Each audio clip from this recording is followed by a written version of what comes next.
Hai semua, kali ini saya buat kue tradisional yang rasanya enak, tampilannya cantik dan sangat mudah dibuat. Kue ini dibuat tanpa telur, tapi teksturnya sangat lembut dan empuk banget. Nah, kalau kalian punya nasi sisa, dimanfaatin ya, jangan dibuang, kita olah jadi cemilan yang super lembut dan lezat banget. Cocok kalau dijadikan ide jualan ataupun cemilan bersama keluarga tercinta. Apem nasi ini juga cocok loh dijadikan suguhan saat ada acara. Yuk langsung aja kita buat sama-sama. Pertama, saya siapkan chopper terlebih dahulu, tapi boleh juga ya menghaluskannya menggunakan blender. Masukkan nasi sebanyak 100 gram, gunakan nasi yang masih bagus serta suhu ruang. Tambahkan gula pasir sebanyak 150 gram atau sekitar 8 sendok makan. Lalu, saya menambahkan santan sebanyak 300 ml.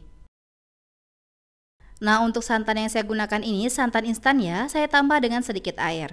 Masukkan garam, lalu kita tutup dan haluskan sampai semuanya tercampur rata. Dan untuk takaran sendoknya, jangan terlalu penuh atau munjung ya teman-teman, cukup cembung aja. Untuk takaran sendok tepung, 1 sendoknya itu setara dengan 10 gram, dan untuk takaran sendok gula pasir, 1 sendoknya setara dengan 20 gram.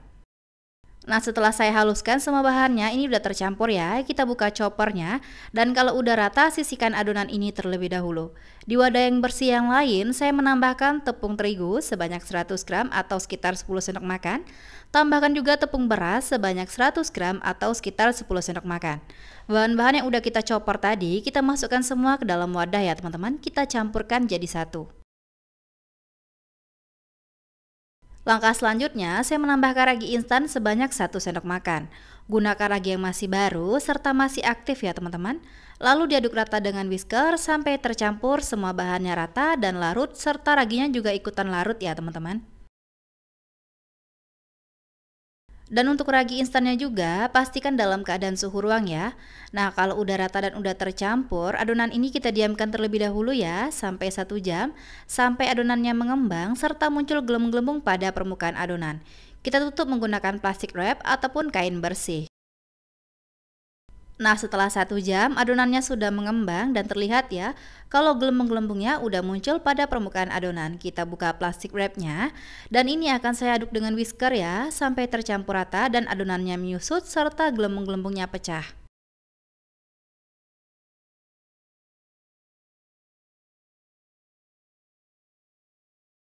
Adonannya udah saya aduk rata, selanjutnya kita siapkan wadah bersih. Dari adonan yang banyak ini, saya ambil sedikit ya teman-teman, untuk membuat motif.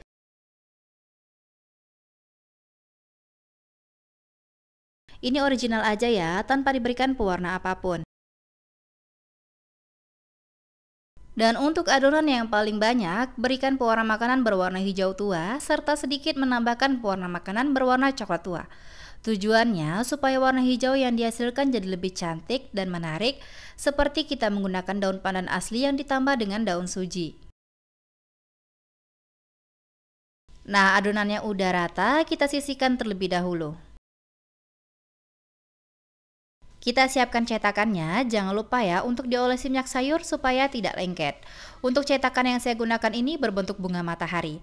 Nah, yang pertama, adonan putih ini saya masukkan sebanyak 1 sendok makan. Untuk motifnya, saya mengikuti bentuk cetakan ya teman-teman.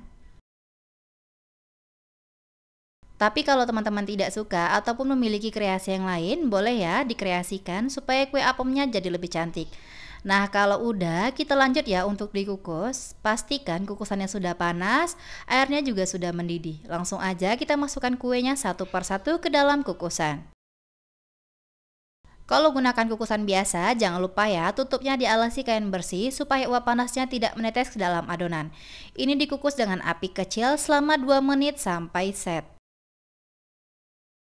Setelah 20 menit adonan putihnya udah set, kita buka tutup kukusannya. Selanjutnya kita masukkan untuk adonan yang berwarna hijau. Nah, sebelum adonan dituangkan ke dalam cetakan, diaduk-aduk terlebih dahulu ya, supaya gelembung-gelembungnya pecah. Kita isi adonan ke dalam cetakan, tidak perlu sampai penuh. Nah, kita kukus ya selama 15 menit, gunakan api kecil sampai matang. Setelah 15 menit, apem nasinya udah matang, langsung aja ya dibuka tutup kukusannya dan terlihat kalau kuenya mengembang semua, cantik banget. Satu persatu kita keluarkan dari kukusan dan lanjut kita mengukus sisa adonan sampai semua matang dan habis. Selagi masih panas, langsung ya dikeluarkan kuenya dari cetakan supaya hasilnya bisa mulus, hasilnya cantik serta tidak lengket pada cetakan. Nah, terlihat ya, sangat mudah ketika saya keluarkan, cukup tekan aja pada cetakannya, dia akan meluncur dengan sendirinya. Kuenya terlihat sangat mulus, matang merata, dan motifnya juga tidak tenggelam ya teman-teman. Dan kuenya persis banget mirip putu ayu, tapi ini kue apem nasi ya, bukan kue putu ayu. Dari satu resep menghasilkan sebanyak 15 buah kue apem nasi yang tampilannya cantik dan menarik banget. Cocok banget kalau dijadikan ide jualan, modalnya juga sangat hemat serta hasilnya bisa banyak banget. Satu buah kue apem nasi ini bisa dihargai dengan 2.000 karena ukurannya besar ya teman-teman. Tapi bisa sesuaikan aja tergantung harga bahan-bahan di tempat masing-masing. Kuenya sangat cantik, menul-menul dan gembul-gembul banget.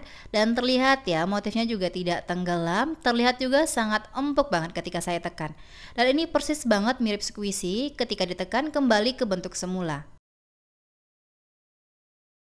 Untuk rasa kuenya ini enak banget ya teman-teman, manisnya pas, gurih santannya juga berasa, aroma kue ini juga wangi. Apalagi dimakan dengan kelapa parut yang dikukus, rasanya semakin enak dan semakin mantap.